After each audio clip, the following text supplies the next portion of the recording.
This is Propain's brand new Ekano, a long travel electric mountain bike, and it's got SRAM's brand new powertrain motor, and it's got some really cool tech in it, like SRAM's new auto shift and coast shift. Propain's Ekano 2 is a carbon e-bike that was developed in collaboration with SRAM's Eagle Powertrain.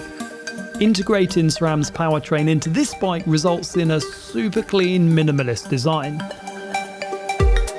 It's got SRAM's wireless axis transmission, and the motor can shift gears completely wirelessly, as all the tech is completely integrated together as a whole single system. And it's available as a full 29er or a mullet via a flip chip in the rear. It features 170mm of rear suspension travel, and this model's got the new Vivid Air Shock from RockShox, and a 180mm fork, which is provided by the RockShox Zeb Ultima. At the heart of the bike is SRAM's new powertrain motor system, which provides 90 Nm of torque and 680 watts of peak power. Weights start from 22.8 kilos. My test bike weighs in at 23.8, that's with a 630 watt-hour removable battery. I actually think it's one of the cleanest bikes I've seen, certainly out the front. There's just two pod controllers, it's completely wireless.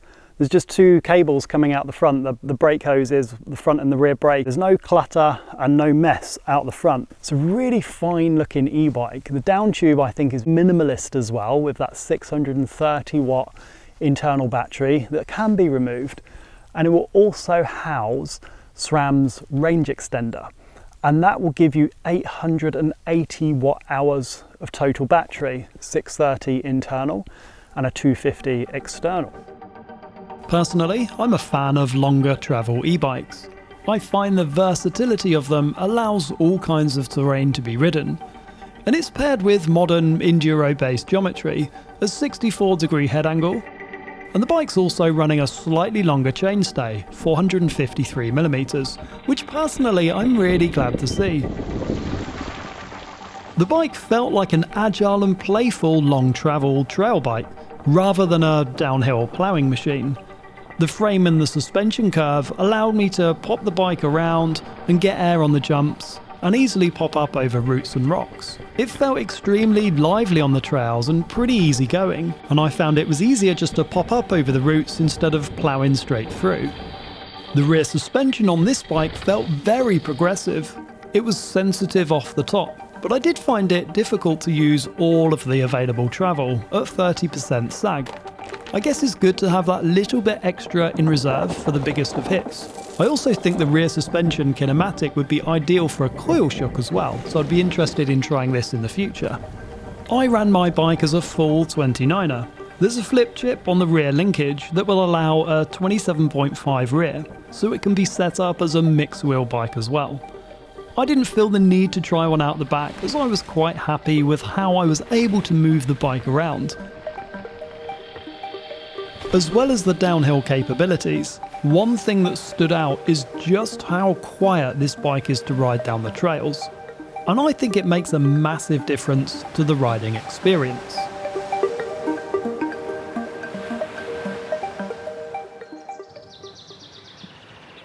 I've actually got this unscientific thought that a quiet bike makes you ride faster.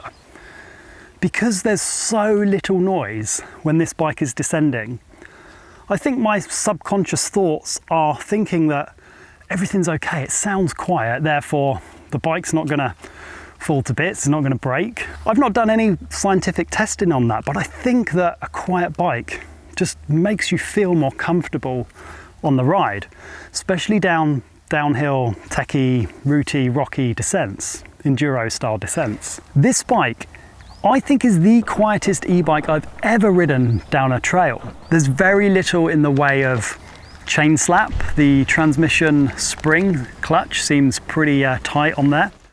There's very low cables on the bike, so there's no rattle of cables in the frame. But the biggest thing by far is how quiet this SRAM Brose motor is. It is virtually silent going down. Sometimes on some motors you can get a backlash sound, which is the internal cogs, the gears, rattling against each other. And when you first get on a bike like that, it can be very, very noticeable. This bike is so quiet, not just the motor, but the whole bike is quiet going down the trails. All I can hear is the dirt and the mud and like the shroudpin sounds.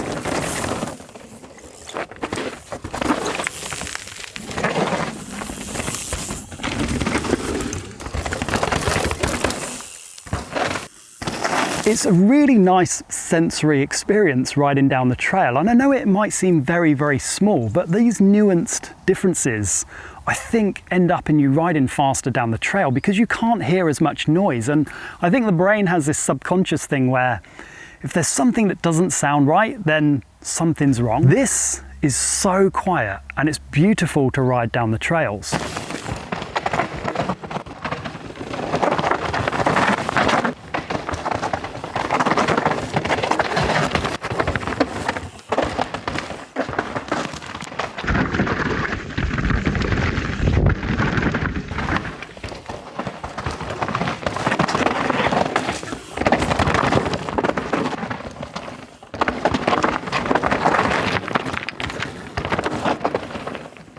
So the motor has 90 Newton meters of torque, and SRAM say it also has 680 watts of peak power, which is right up there amongst the highest for electric mountain bikes in terms of the outright power delivery. Now I'm going to connect the app to the bike and you've got some customizable options, but I'm going to go right up to 100%.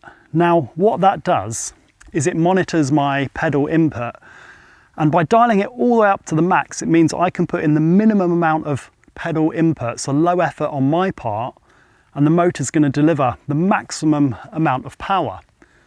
So I'm just going to climb up this steep climb, and I'm going to see how powerful it is at a very, very low pedal input on my part. Now, it's in auto shift. There's a couple of routes to navigate just to get over at the start, and then it progressively goes into a steep climb. I'm hardly going to put any pedal input, I'm just going to be lazy. Let's see how it gets me up here. So I'm going very, very low on the cadence, like super low, and actually there is hardly any effort at all required on my part. If I get my saddle low, I've got loads of grip on the rear wheel. I don't need to spin very fast at all, and that is that full 90 Newton meters of torque operating to give me loads of rear wheel power and grip. I honestly do think that this at lower cadences and very low rider power offers the highest power output in that specific scenario. This is a steep climb here. It's quite a lot of grip because we've got this nice kind of moss on the floor. But I'm finding as a rider, very, very low pedal input is required in the maximum mode. So this little uphill section that we have here is typically what you'd find on many e-bike rides. It's a mildly technical uphill with some routes kind of like that we're going to need to encounter. So I'm really intrigued as to how auto shift will deal with this section. What I want as a rider is a steady cadence. I don't want too many interruptions at all in my pedaling cadence because I don't want to unbalance myself or the bike. So as I'm navigating these route sections just here, I don't want it to feel like it's crunching through any gears and changing the delivery of torque on the rear wheel. I don't want it to slip out basically. I want it to be nice and stable. So if I was encountering this myself, I might not change gear a lot at all, but I'm intrigued as to how auto shift deals with it. I want to be able to get up to this section here and get nicely clean up to this log and straight over it without losing any balance and having a nice steady pedaling cadence. So I'm actually intrigued as to how auto shift will deal with this. So let's give it a go. So I've put the bike in a really stupid gear to start with. It's on the 7th gear on the cassette, which is what you'd use for going down basically, not up. But I'm intrigued as to how it deals with this. So what it's going to need to do is change into an easier gear almost immediately, and then it's basically going to need to get almost to the very top, the biggest cassette cog, when I get to the top of this section here. let's see what happens. I'm super intrigued as to what it's actually going to do. It's going to need to change really quickly, so let's go. Oh man, it's changed already once, twice, 3 times.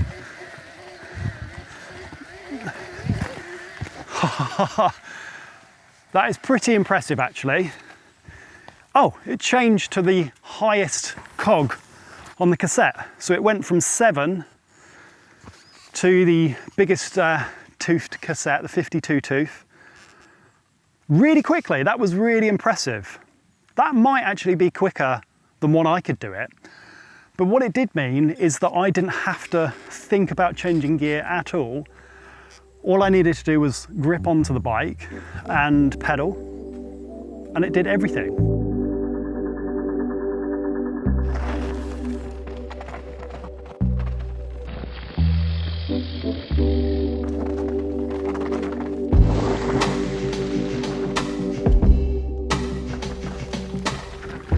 Now, auto shift is great for lots of riding scenarios, but I did like that I could override it sometimes, as it's only working on what's happening in the moment, and changing gear based on this. It can't see what's coming up ahead. Still, I enjoyed having it on the bike and found it useful in lots of riding situations.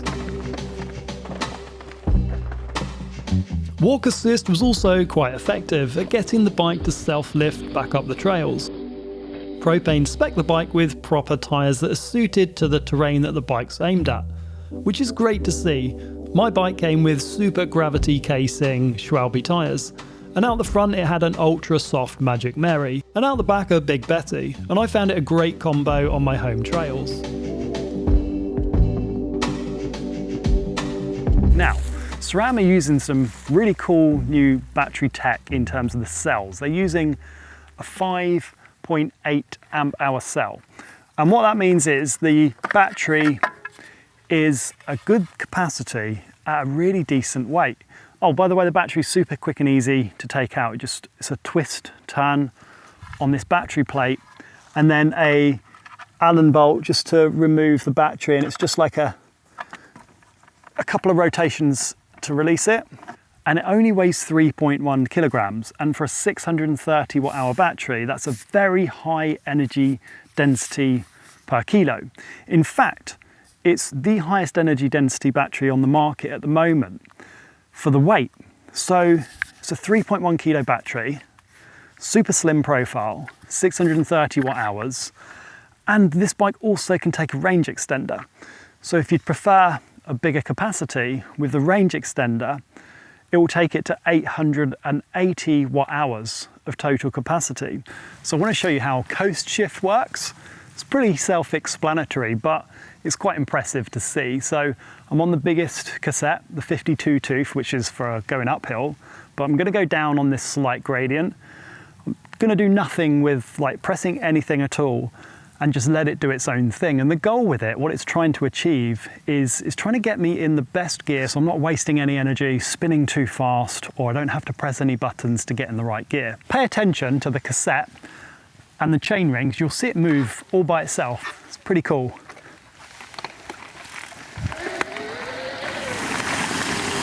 So it's doing that automatically.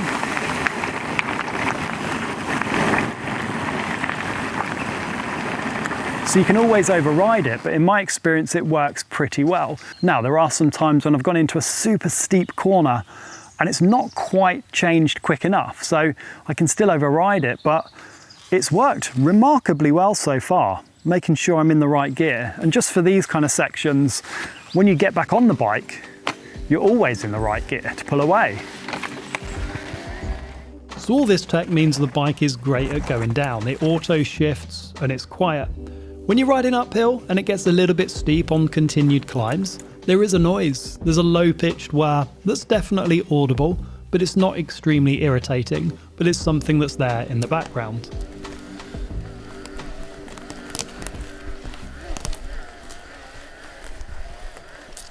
So some motors have a bit of a ratchet in them, and you can hear an audible noise when you're cranking backwards, like a kind of noise, and it can be a little bit distracting. So it's nice and quiet when you're using those ratchet techniques to climb.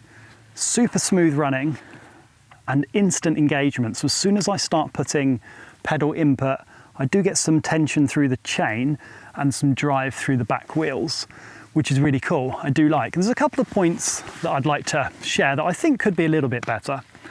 First of all, the dropper on this is only 170, and I am 6'3", which is 190 centimeters. So it's a little bit short for me. In fact, I'm having to compromise when it comes to either going up or down. So I've got it in the lowest position, fully slammed. So when I'm going down, it's completely out the way. But when I go up and I want the saddle available to give me some support, it's a bit too low. Propain do another model with a Fox transfer with a much longer dropper that I think would be great for myself being a taller rider. So 170 is really short for me. The other thing that I've noticed is there is a little bit of lag before the motor kicks in. So whilst I have near instant power transfer through the chain, there's no ratchet and there's no engagement points, it's almost instant, I do have to give it about a quarter of a turn before it starts to really give motor power. So let me give an example just on this little slope here. So I have to give it a bit of a crank and a bit of a kick before it will start delivering the full amount of power about now. It's a very, very small but nuanced difference between some of the other motors on the market, and a lot of people really like the way that this delivers the power because it is very, very natural feeling. It doesn't try and surge away and lurch in front of you, and it feels like it can be very controlled in climbing. And as I've rotated the cranks roughly a quarter of a turn, maybe a little bit less, the motor starts to engage and deliver power to the rear wheel. That makes it a super smooth climbing experience, but it does mean that you almost have to anticipate logs and roots and rocks a little bit before you hit them. So if I see something on the trail, I have to prepare for it a little bit earlier, give it a bit of a crank, and then I get the boost to get over it. This bike as a riding experience is very exquisite in the fact that it's very, very quiet. It's got a punchy, powerful motor.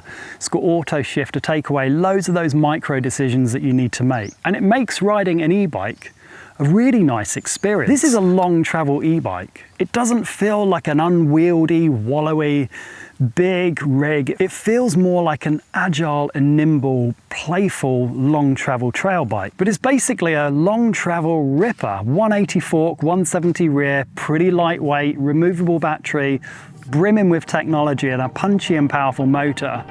The Propain Ekano has been a seriously impressive electric mountain bike. The Propain Ekano 2 is a well-designed, long-travel, versatile enduro bike. It will please a lot of riders who are looking for a clean, minimalist design with a natural but powerful motor system, and it offers a quiet, refined experience riding down the trails. This is right up my street. I like long travel power, full power e-bikes. First of all, I want to touch on the things that I think could be improved for a future version. I touched on them in the video, but just to recap, the seat post is a little bit too short in this model for taller riders. If this was my bike, I'd put a 200 at least, maybe a 210. Now the battery is only a 630. Some people prefer the bigger internal batteries, the 720, but this 630 battery is small and it's lightweight, it saves weight, and you can get the range extender.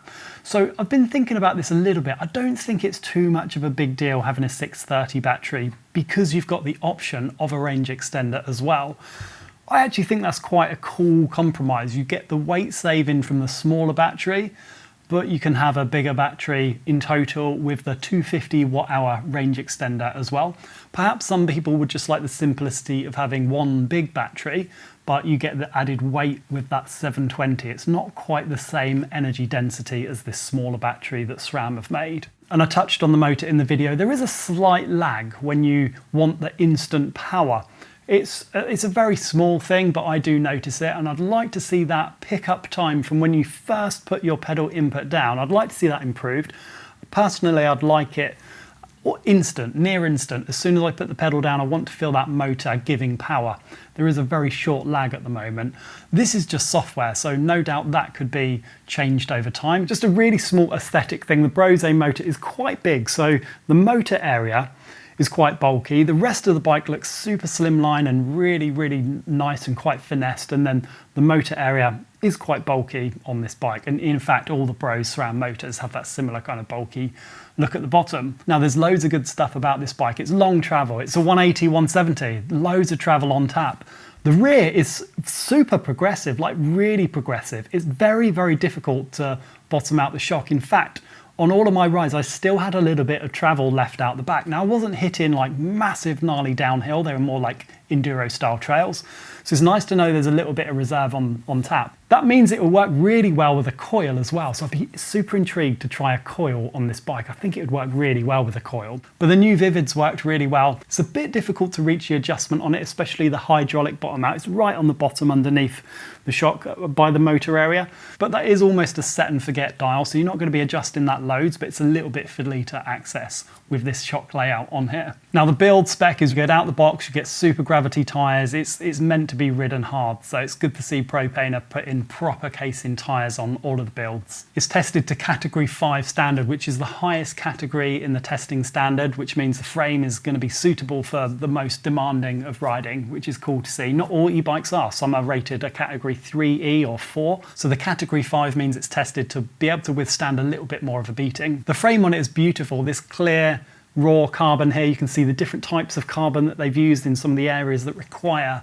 extra stiffness on the frame, so you can see the different layups and the different types of fiber. It's really cool to see. I like that. And the bike is so quiet, man. It's like so nice to ride down the trails. It's just, I wish every e-bike could be this quiet. It makes a real difference. And I'm actually not looking forward to getting on another e-bike that's really noisy, because you pick up on it immediately when you've ridden a quiet bike. So Propain have done a great job with this bike. It is a long travel enduro ripper. It's got SRAM's new tech on it. This has been an absolute riot to ride. I've had a great time riding this.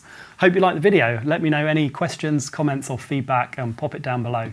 Thanks for watching. Subscribe for more e-bike content and I'll catch you soon.